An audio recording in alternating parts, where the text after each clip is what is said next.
Hello there. I will be telling you a story, and this story is about a woman who was blessed with a baby boy. This lady, before she had this son, people thought she was barren. It took a while before she gave birth, and when she gave birth to a boy. And so she really loved her son, okay? So it happens that as he was growing up, she pampered him a lot, to the extent of like spoiling him. Like when he started to go to kindergarten and, mix with other kids, he was almost like a bully. He would bully his friends, he would do things to them. And when they complained to his mother, she never saw anything wrong with it. Sometimes he would be playing with his friends and he would punch a person, or he would slap a friend, one of his friends, and the parents would go and complain, oh, this is what your son did, this is what your child did. And she will always get angry with the parents, or whoever comes to lay complain about her children. She will always get angry and try to make something big out of something that she could just call her son, set him down and tell him that, you shouldn't be doing this. God did not give you your hands to hit another child. You're not supposed to say certain things to other children. She never did any of those. Anything her child did, it was just okay, because to her, she loved her child too much. So her child was never wrong, from growing up from a little baby up until he became a teenager. He would go to school, he would cause problems. The teachers will call her. Because of his behaviors, he was expelled from every school he went to. He was expelled. Sorry, that's the plane, and I'm not far from the airport, so you always hear this. So there was nothing this boy would do that was wrong to his mother. He would go to school, and when things happen, in fact, when he does wrong, she made sure that nobody would tell his father. She made sure that the father will not hear about it, because she knew that as for his father never took nonsense. His father would always try to put him right, but she was always fighting his father, like, this is my only child, I won't allow you to beat on my child, and stuff like that. And unfortunately for the boy, his father died when he was very young. So it was just he and the mother just allowed him to do whatever he wanted to do. So when he grew up to be a teenager, it was worse. The things that he would do, he was expelled from school. He couldn't go to any college, because of his behavior. So it happened that he was a grown-up boy still living with his mother. It happened that one day he went to a gas station and went to buy cigarettes, and he never had money, but he went in, followed some bad friends, and they put the person operating the 7-Eleven, they put him at gunpoint.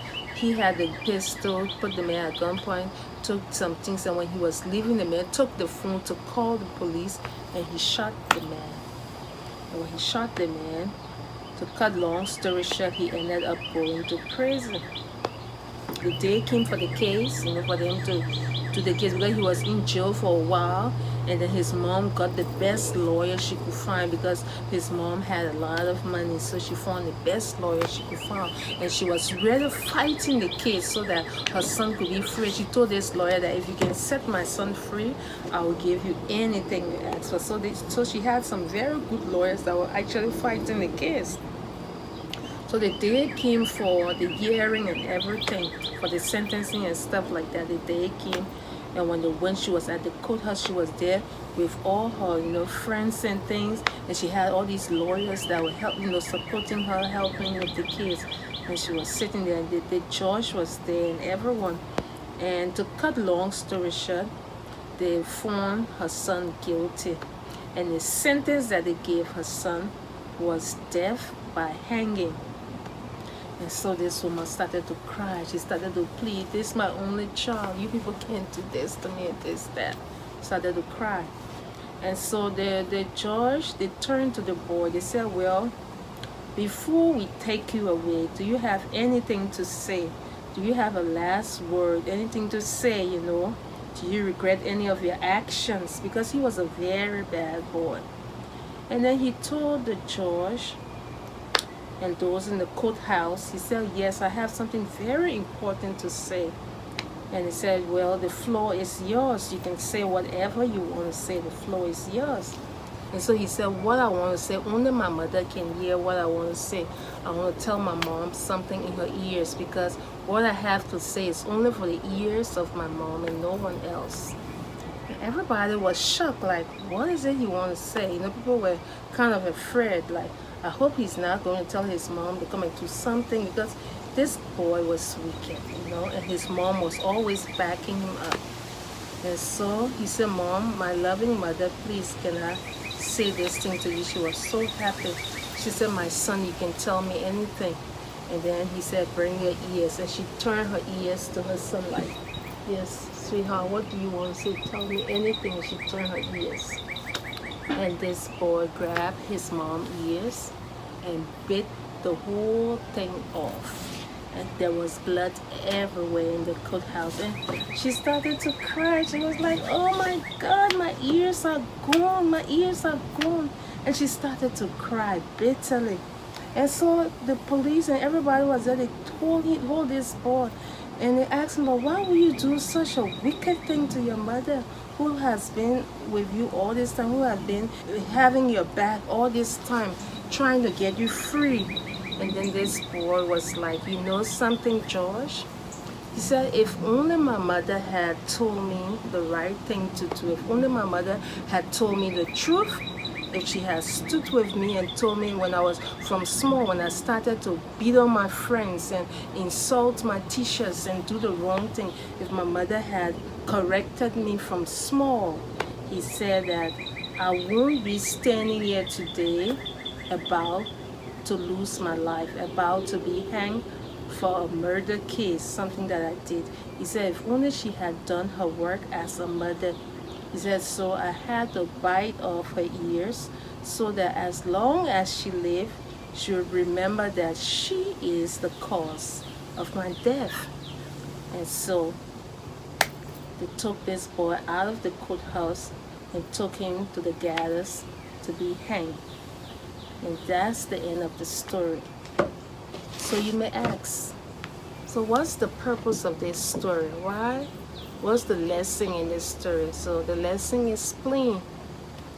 To not try to be friends of your children.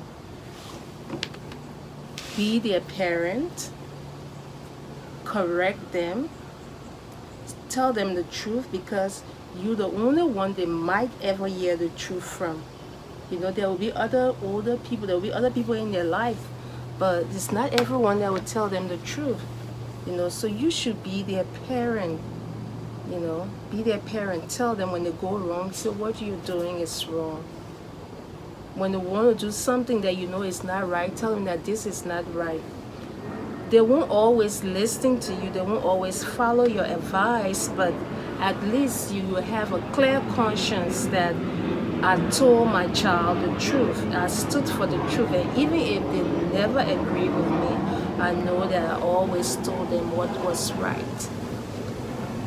And that will go a long way, because even the Bible tells us that we should train up a child in the way they should go, that when they are old, they will not depart from the truth. So she got her ears bitten off. She lost her only child because she failed to bring him up the right way. So many times you see people, they want to be best friend to their children. They want their children to love them, you know, and speak good of them everywhere. So they just allow them to do anything they want to do.